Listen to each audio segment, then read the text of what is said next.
तो यहाँ पे देखो भाई, तो ध्यान से सुनो, अभी कोई डिस्टर्बेंस नहीं, ठीक है। एक बार चीज खत्म करो फिर समझते हैं आगे। बोला है कि prove that root two is an irrational number. हम लोग क्लास में पढ़े थे कि इरेगुलर रूट, जितने भी रूट के अंदर में प्राइम नंबर होते हैं ना, रूट के अंदर में जो 2 है प्राइम नंबर है ना, चाहे यहाँ पे कोई भी प्राइम नंबर है, हम उसको इरेशनल नंबर बोलते थे, ठीक है। बट हमें अभी प्रूव करना है कि आप प्रूव करिए कि इरेशनल नंबर कैसे है, ठीक है। तो हम प्रूव करते हैं, ध्यान समझना, एक बार चीजें खत्म करते हैं, स्टार्ट करते हैं। तो हम क्या करते हैं, हमें रूट टू को इरेशनल प्रूव करना है, हाँ है ना, इरेशनल प्रूव करना है। तो मैं पहले अज्यूम करूंगा कि मेरा रूट टू जो है ना वो क्या है, वो तुम्हारा क्या है, रैशनल नंबर है, हाँ है ना, वो क्या है तुम्हारा, रैशनल नंबर है। रूट टू क्या है तुम्हारा, रैशनल नंबर है। देखो मुझे इरेशनल प्रूव करना है, मैं रूट टू को लेके चला, चलिए भाई आप रैशनल नंबर में अज्यूम कर रहा हूँ, मैं क्या कर रहा हूँ, अज्यूम कर रहा हूँ। ये हम जो प्रूव कर रहे हैं ना, कॉन्ट्राडिक्शन मेथड से कर रहे हैं, इसीलिए हम क्या किए, जो बोला था उसको उल्टा लेके चल रहे हैं, सही बात है।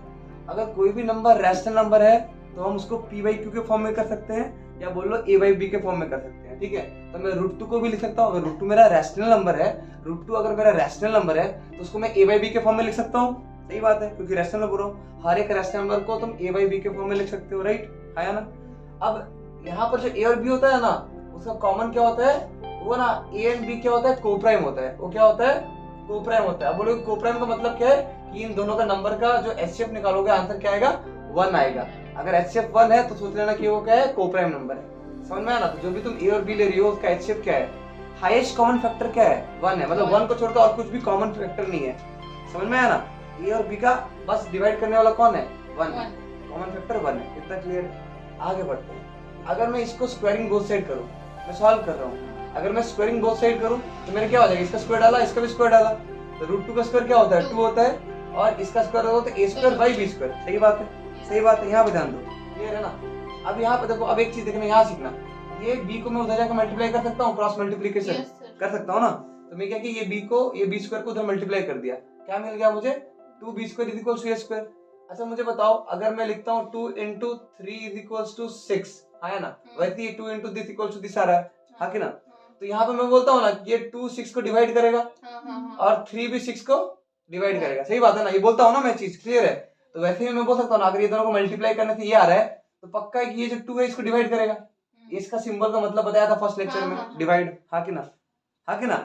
2 डिवाइड करेगा, अरे 2 6 को डिवाइड करता है कि नहीं करता है, 2 3 6 होता है कि नहीं होता है, 3 2 6 एग्जैक्टली होता है ना। तो वैसे 2 डिवाइड करेगा स्क्वायर को, हाँ कि ना, सही बात है ना। अब 2 a स्क्वायर को डिवाइड करेगा ना, तो 2 a को भी डिवाइड करेगा। ये चीज हम कहाँ सीखे थे, थ्योरम में, लेक्चर 1 थ्योरम में। मैं बोला था ना, अगर ये p कोई भी प्राइम नंबर है ना, अगर p कोई भी प्राइम नंबर है, अगर वो कोई भी पॉजिटिव नंबर का स्क्वायर को डिवाइड कर रहा है ना, तो वही p तुम्हारा वो पॉजिटिव नंबर को डिवाइड करेगा।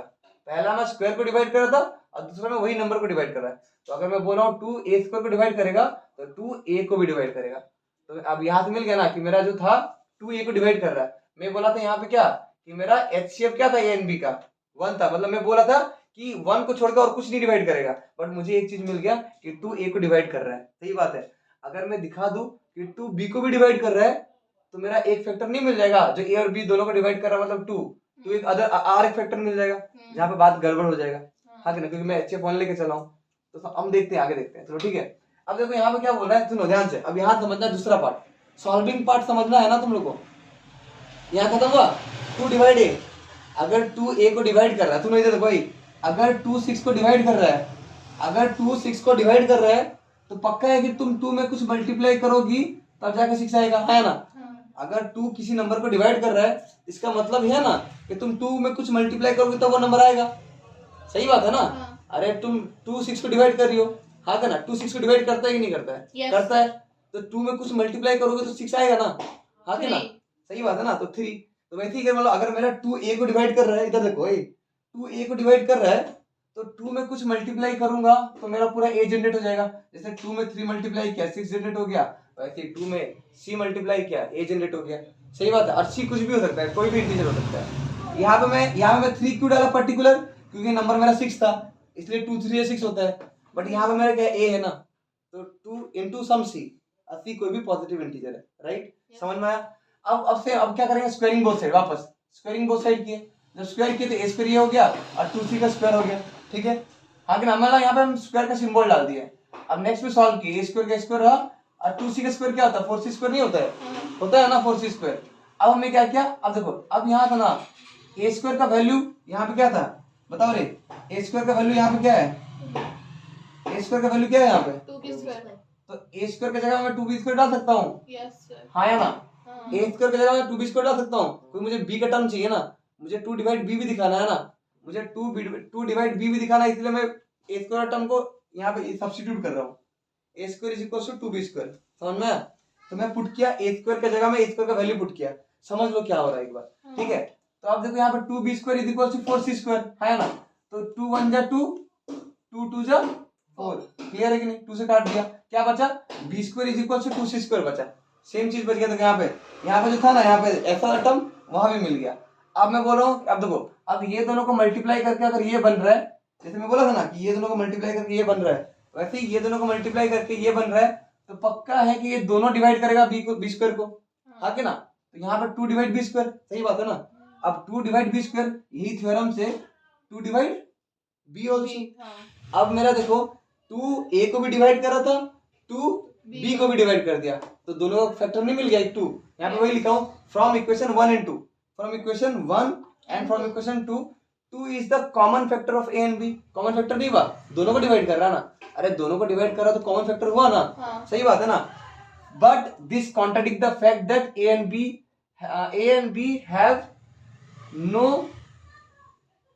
कॉमन फैक्टर अदर देन 1, हाँ कि ना, इसको कॉन्ट्राडिक्ट नहीं किया।